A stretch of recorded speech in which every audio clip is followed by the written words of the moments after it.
Allah says in the Quran, and do not kill yourselves or one another. Indeed, Allah to you is ever merciful. This verse reminds us to protect our bodies and not to harm ourselves. What's the difference between these two bodybuilders? I think we can agree that one is clearly much larger than the other one, and that's because the one on the left uses steroids and the one on the right does not. Many of us are inspired by fitness influencers online, but what we don't realize is that many of these people are using unnatural means to achieve these physiques, such as steroids. These are often used to enhance muscle growth, but they do come with severe side effects and risks. This study shows that people who take anabolic steroids have a 3 times higher mortality rate than those who do not. And I don't make this point to put people down. At the end of the day, you're in control of your own body, but I make this point because it saddens me when I see people who come to me for advice. They feel mediocre because they compare themselves to these people. The reality is a physique like this, in my opinion, is much more attractive. It's more realistic. You don't need steroids, you just need discipline and hard work. The Prophet tells us that Allah doesn't look at your appearance or your wealth, but Allah looks at your heart and your actions. You don't need to be hitting the gym 7 days a week.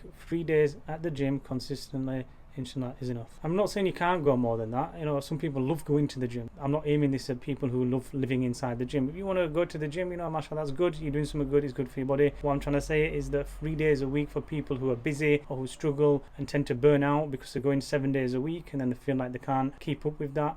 If you just try the 3 days, then you'll be fine. But rest assured, if you go to the gym 3 days a week consistently, you will build muscle. But 3 days a week, inshallah, trust me, is enough. My advice is just remove all the unnatural bodybuilders. I'm not saying that we can judge and we can, you know, we shouldn't be suspicious of who's taking steroids or not, but I think it's very clear. The picture that I gave you before, for example, this is just very unrealistic. Remove them. Set your intentions right. This is very important. I think we can all agree when we're down in the dumps, our iman is right there with us. Going to the gym 3 times a week is going to make you look good. Not only that, it's going to give you better mental health. It's going to protect you from many harmful, nasty diseases. And after all, we only get this one life here. We've got this one opportunity to show Allah that we're grateful and be obedient to Allah. So it'll be very sad for us to, you know, not reach our potential because our mental health's not in the right place because we're not getting enough exercise. For anyone on their own fitness journey, I'm going to try my best to give you some tips and advice. And as always, if you benefited from this video, drop me a like and a follow.